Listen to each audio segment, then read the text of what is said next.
اس رات میں بہت سے اعمال میں نے بتایا کہ امام فرماتے ہیں کہ جاگو اور خدا سے دعا کرو، کیونکہ اس شب میں لکھا جاتا ہے تمہارے لیے آئندہ سال کے لیے، یعنی آنے والے وقت کے لیے تمہاری قسمت میں حج لکھا جاتا ہے۔ اعوذ باللہ من الشیطان الرجیم، بسم اللہ الرحمن الرحیم، الحمد للہ والصلاۃ علی علیہ واللعنۃ علی مستحق، اما بعد فقد قال اللہ سبحانہ تبارک و تعالی وقولہ الحق، بسم اللہ الرحمن الرحیم،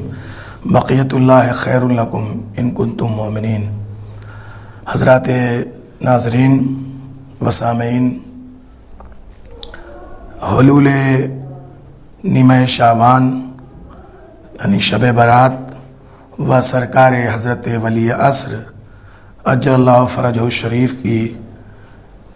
روز پیدائش آپ سبھی حضرات کو مبارک ہو، اور اس عظیم مہینے کی تمام اعیاد یعنی عیدیں آپ حضرات کو مبارک ہوں۔ اس مہینے میں بڑی عظیم ہستیاں اس کائنات میں تشریف لائیں، ان میں خود امام حسین علیہ الصلوۃ والسلام کی عظیم ہستی ہے جس کا کوئی کائنات میں جواب نہیں ہے، اور اسی طریقے سے حجت اللہ فی الارضین والسماوات امام زمانہ علیہ الصلوۃ والسلام اسی ماہ مبارک کے 15 کو تشریف لائے اس دنیا میں۔ آپ سبھی حضرات کو مبارک ہو، اور اس کے بعد جو مومنین کی خدمت میں عرض کرنا ہے شب برات کے تعلق سے اور اس کی عظمت کے تعلق سے کچھ چیزیں۔ چھٹے امام جعفر صادق علیہ الصلوۃ والسلام نے فرمایا کہ شب قدر کے بعد اگر عظمت میں کوئی شب ہے تو وہ ہے شب برات، شب نیمہ شعبان،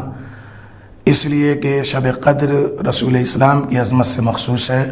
اور شب نیمہ شعبان ہم اہل بیت علیہ الصلوۃ والسلام کی عظمت و فضیلت سے مختص اور مخصوص ہے۔ اس شب کا احترام اس لیے بھی ہے کہ چھٹے امام نے فرمایا کہ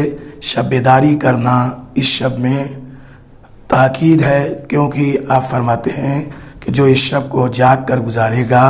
عدیہ میں اپنے کو یعنی دعاؤں میں اپنے کو مشغول رکھے گا، اس دن جس دن دل مردہ ہو جائیں گے اس کا دل زندہ رہے گا۔ اس شب میں چند اعمال ہیں جس کی طرف اشارہ کرنا ہے، شب برات کے چند اعمال، ان میں سے ایک عمل غسل کرنا ہے۔ چھٹے امام محمد باقر علیہ الصلوۃ والسلام سے اور وہ امام رسول خدا سے روایت کرتے ہیں کہ جو شخص اس شب میں غسل کرے گا شب برات میں، اس کے گناہ کم ہو جائیں گے۔ دوسرے، زیارت امام حسین علیہ الصلوۃ والسلام کا پڑھنا بہت فضیلت رکھتا ہے۔ اگر کسی کو کچھ نہ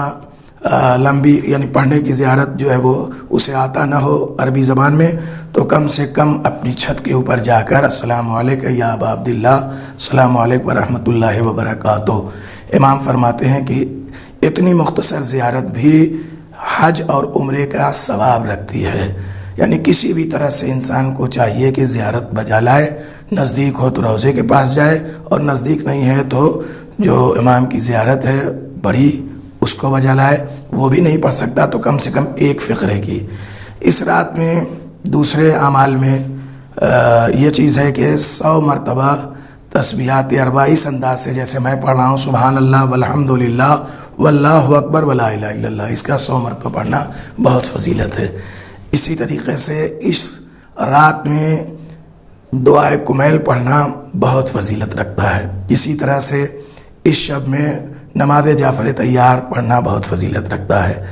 اور اس کے بعد نماز مغربین کے بعد ابتدائے شب میں 2 رکعت چھٹے امام سے ہی مروی ہے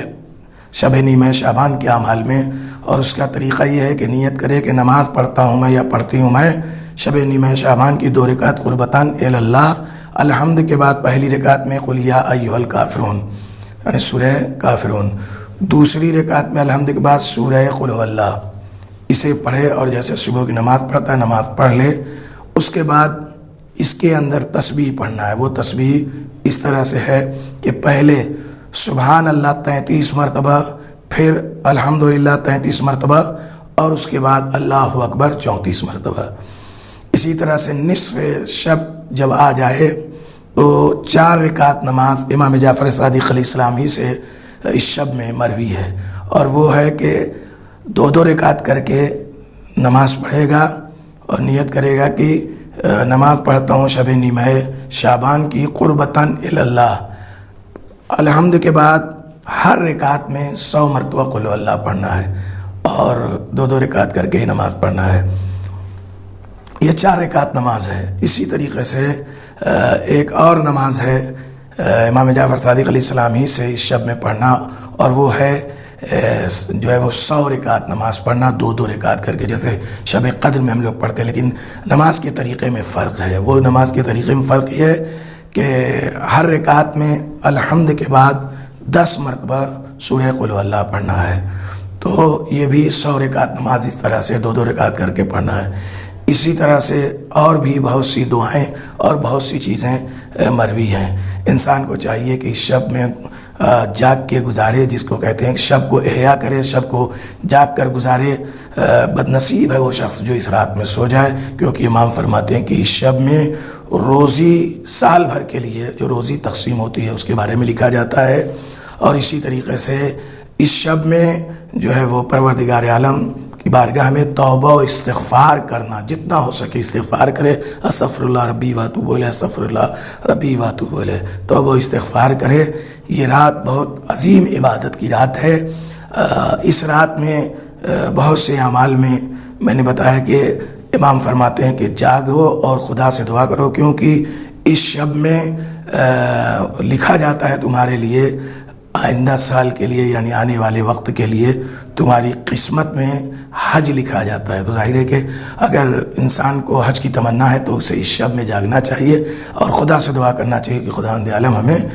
حج کرنے والوں میں جو ہے وہ توفیق کرامت فرمائے۔ اور اسی طریقے سے امام نے فرمایا کہ اس رات میں 3 مرتبہ سورہ یاسین پڑھے، 1 مرتبہ تمنگری کی نیت سے، یعنی رزق اور مالداری کی نیت سے، سال میں کسی کا محتاج نہ ہو۔ 1 مرتبہ سورہ یاسین پڑھے طول عمر کی نیت سے کہ پروردگارہ ہم کو طول عمر عطا فرما، زیادہ سے زیادہ ہم جو ہے وہ نیکی بجا لائیں۔ اس کے بعد 3 مرتبہ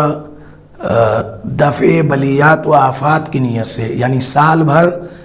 تک، آئندہ سال تک ہم بلاؤں سے اور آفتوں سے بچیں، اس کی نیت سے پڑھے۔ انشاءاللہ یہ سورہ قرآن کی بہت عظیم ہے، قلب القرآن کے نام سے،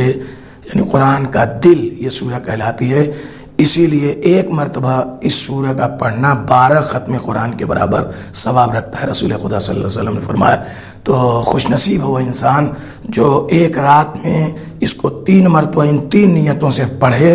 اور گویا کہ 36 ختم قرآن کا ثواب، 12 یعنی 36 ختم قرآن کا ثواب اس کے نام اعمال میں درج ہو۔ اس لیے کہ عظیم رات ہے، اور اسی کی رات ہم جاگ کے انتظار کرتے ہیں۔ امام زمانہ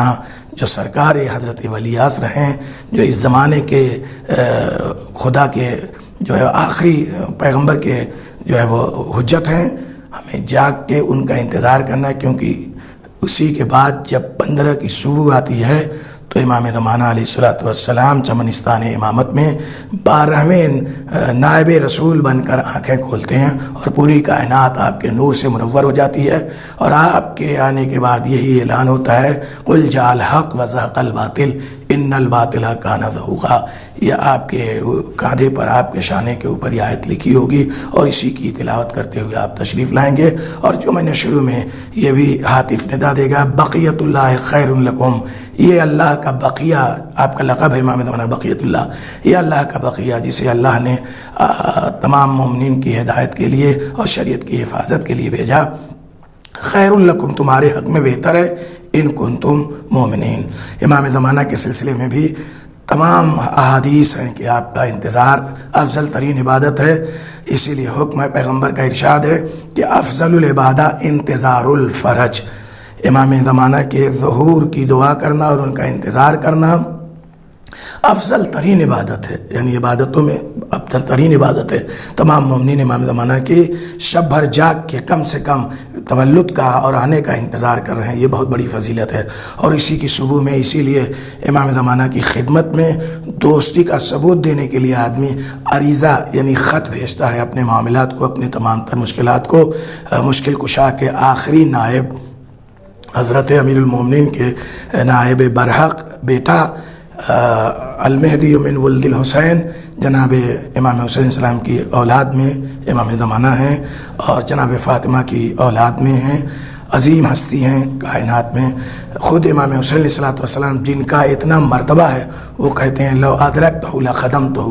اگر میں ظہور امام زمانہ کے بارے میں کہتے ہیں کہ اگر ان کا زمانہ پایا تو میں ان کی خدمت کروں گا۔ اللہ اکبر! کس امام کے زمانے میں ہم پیدا ہوئے ہیں کہ جس امام کا اتنا رتبہ، اتنا مرتبہ ہے کہ وہ قائم بالعدل والقسط، وہ دنیا کو جو جب قیام کریں گے تو عدل و انصاف سے بھر دیں گے۔ یملأ الارض عدل قسطا و عدلا کما ملئت ظلما و جورا، جس طرح سے ظلم سے بھری ہوئی ہے یہ کائنات، اسی طرح سے انشاءاللہ آپ کے آمد کے بعد، آپ کے آنے کے بعد، آپ کے ظہور کے بعد انشاءاللہ ظلم و جور سے پاک ہو جائے گی اور مومنین راحت کی سانس لیں گے۔ مومنین سے گزارش ہے کہ انشاءاللہ اس شب میں خود بھی جاگیں اور جتنے اعمال کی طرف اشارہ کیا میں نے اس کو بجا لائیں۔ مفاتیح الجنان تحفۃ الامام، ان تمام جگہوں پر یہ اعمال لکھے ہوئے ہیں، اس کے ذریعے سے آپ اعمال کر سکتے ہیں۔ وآخر دعوانا ان الحمدللہ رب العالمین۔ مقرر عرض کرتا ہوں کہ مومنین آپ سبھی کو بہت بہت شب برات اور امام زمانہ علیہ الصلوۃ والسلام کی ولادت کی مبارکبادی پیش کرتا ہوں۔ ربنا تقبل منا انک انت السمیع